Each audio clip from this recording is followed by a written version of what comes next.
So first, Miriam Schneer. She is the co-author with the late Walter Schneer of the iconic Invitation to an Inquest, which was first published by Doubleday in 1965 and had its fourth edition in 1983. Both wrote frequently on developments in the case for The Nation and other national publications. My apologies, I have a little cold, so my voice is not quite up to par. A book on the Rosenberg case by Walter, with a preface and afterword by Miriam, is scheduled for publication by Melville House Publishing in September of this year. It is titled Final Verdict: What Really Happened in the Rosenberg Case.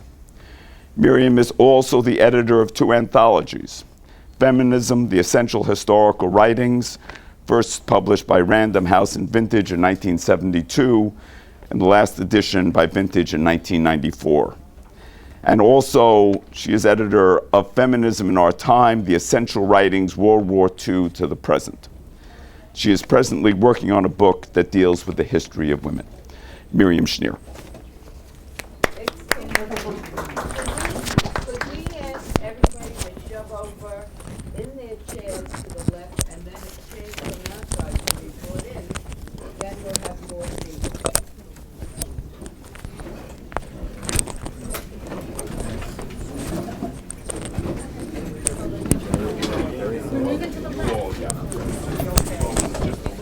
Okay, thank you.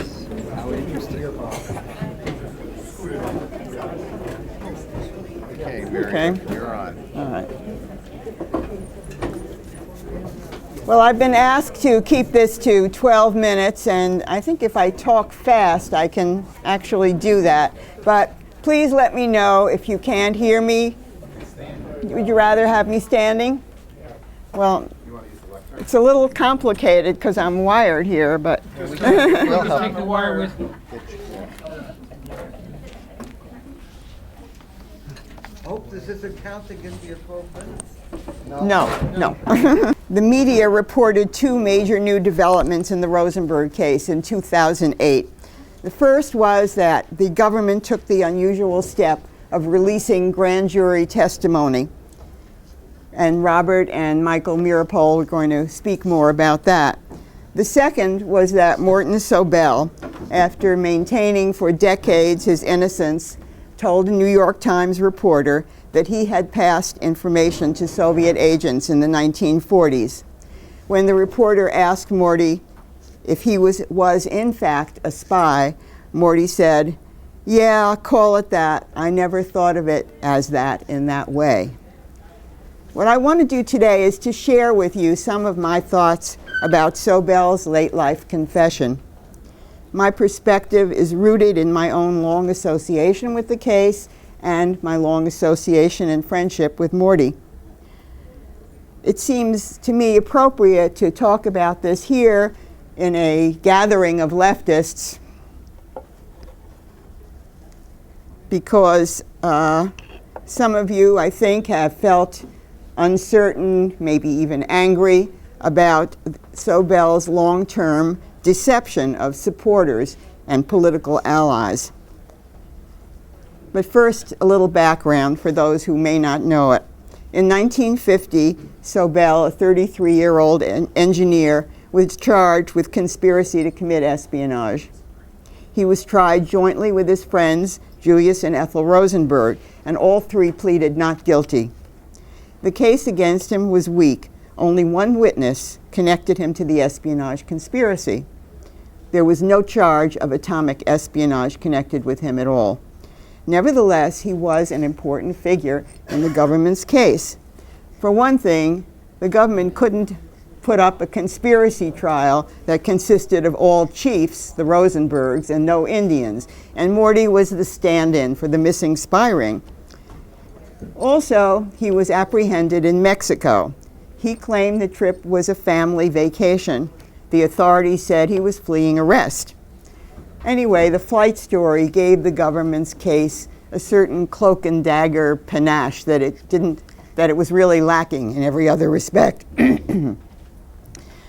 The government tried its damnedest to get Morty to cooperate and confess.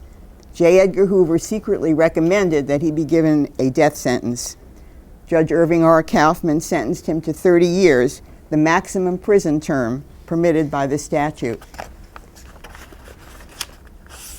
He was sent to Alcatraz, the nation's harshest prison, intended only for hardened criminals, and he was held there for 5 years. The government went to incredible lengths to try to break him, but failed entirely. And some of their dirty tricks are detailed in Morty's book, On Doing Time, which I recommend. It's very interesting reading. It was the American left, essentially, that kept the Rosenberg case alive. Shortly after the trial ended, the progressive weekly, The National Guardian, ran a series in which it asked, "Is this the Dreyfus case of Cold War America?" That year, too, supporters of the Rosenbergs and Sobel, a distinct, courageous minority of dissenters in Cold War America, formed the National Committee to secure justice in the Rosenberg case. And this organization, amazingly enough, has been in existence ever since, now called the National Committee to Reopen the Rosenberg case. It was left-wing publishers who put out the first books defending the Rosenbergs. In 1955, William Rubin's Atom Spy Hoax, John Wexley's The Judgment of Julius and Ethel Rosenberg. By the 60s, times had changed, and Walter Schneer and I were able to obtain a mainstream publisher, Doubleday, for the book we co-authored, which was titled Invitation to an Inquest. In 1975, the Mirapoles, now young adults, reclaimed their public identity as the Rosenberg Sons. They filed a Freedom of Information suit and succeeded in forcing the government to release tens of thousands of pages of secret government documents. And they also that year published their first book, We Are Your Sons. With leading left lawyers, including William Kunstler, Arthur Kenoy, Marshall Perlin, who filed legal appeals on Sobel's behalf. And the appeals highlighted many instances of government misconduct. Over the years, a number of now prominent left lawyers have approached me to tell me how important the case was to them, to their political and legal education. Then there was Morty's then wife, Helen. Morty couldn't have had a more effective spokesperson in the outside world. She was an indefatigable organizer and speaker and mobilized many people to join in the fight for Morty's freedom. Finally, after 18 years, Sobel was released in 1969, and that was when Walter and I met him for the first time. Only 24 hours after his release, he held a press conference. Again, he publicly affirmed his innocence. But Morty, at that point, basically wanted to look ahead, not back. He was eager to be part of the movement during that period, and he did so by counseling political prisoners on how to survive a long prison term. He designed a low-tech hearing aid that could be produced cheaply in third world countries, and he took it to Vietnam. He visited Cuba and made recommendations for improving science education there, and he traveled in the Soviet Union. For 48 years, Walter and I, to some extent, campaigned for Sobel to tell his story, all to no avail. On one occasion, in 1990, for example, Walter picked Morty up at Bedford Prison, where he had been visiting Kathy Boudin and Judith Clark. Walter urged Sobel to tell his story for the sake of history and suggested he could put it on tape for release sometime in the future. But Sobel maintained he was completely innocent and had no story to tell. In 1995, when the government released the Venona decryptions, Sobel strongly denied their authenticity. He circulated a statement at a Venona conference in Washington reiterating his innocence. And at that time, Sobel was angry with Walter and me because we had accepted the validity of Venona, and there was a break in our relationship that lasted for 4 years. In 1999, Morty telephoned us to compliment us on a piece we had written for The Nation, and he later invited us to dinner at his home in San Francisco. I recall that he prepared excellent crab cakes. That was his specialty. And Walter and I were kind of tiptoed around the whole subject of Venona. We didn't want to have another rupture in the relationship. Then in 2003, Morty and his wife Nancy visited the town in Mexico where Walter and I were then living and working, and we celebrated his 86th birthday with him. Walter interviewed him during that visit several times. During that time, Morty expressed his deep disappointment with the Soviet Union and also with Castro's Cuba. And he said, "Politics is still very important to me, but I don't know what I am now politically." On the Sobel's last day in Mexico, Walter interviewed Morty at a bench in the town's central plaza. And he reminded Morty that 60 years had passed since the events in question, and almost 40 since the publication of our book. And he said to Morty, "Your ideas on the Soviet Union and Castro have changed. Ours have changed on the Gold Green Glass meeting." But Morty indicated that his position on the case had not changed. He denied that he ever gave any information to Julius or that he was ever asked for any by Julius. But then he added, somewhat enigmatically, "I understand that from your point of view, you want to know the truth, but my preference is for ambiguity." Walter said, "If you ever figure out a way you can tell your story, you should be in touch with me," and Morty said he would think about it. 5 years later, out of the blue, Morty dropped a bombshell, called us on the telephone and said, "Maybe it's finally time to let it all hang out." We didn't waste any time. We, that day, went straight to his apartment. He talked to us and said that the charges against him at the trial were essentially true. We were amazed to learn that he had never before revealed this to anyone, not even to close family members.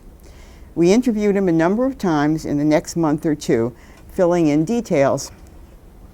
We wanted to understand why he had claimed for so many years that he was innocent and why he had decided at age 91 to retract that claim. Morty is not an introspective man. To understand what motivated him originally and then his sudden about-face, one has to fill in between the lines. I'm very tempted to ask, what if?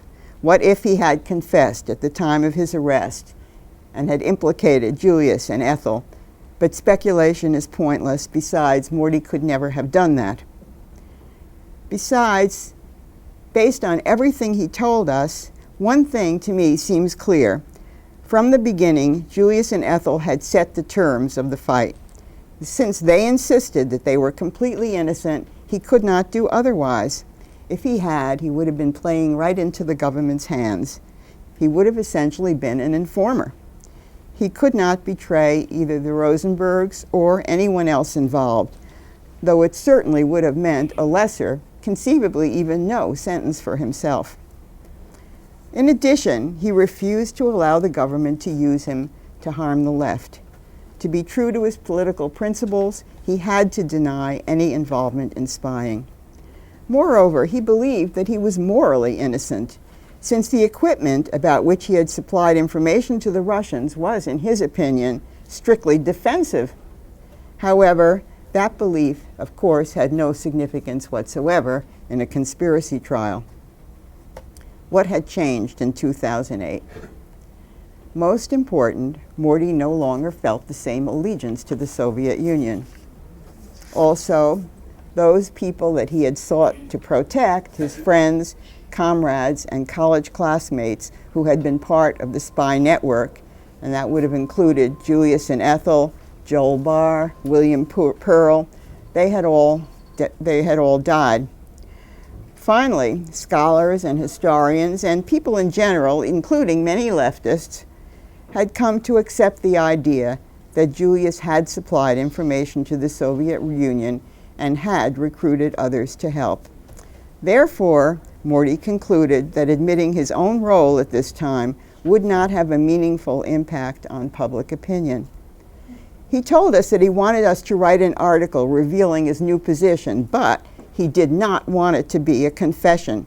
He cautioned us several times that the article had to be a j'accuse. In other words, he wanted us to stress the government's misconduct. What he had done in the 1940s, he argued, was trifling, not earth-shaking, and he emphasized over and over that Ethel had never been a part of the information passing network. In closing, I want to refer again to the press conference that Morty held in 1969, the day after his release from prison.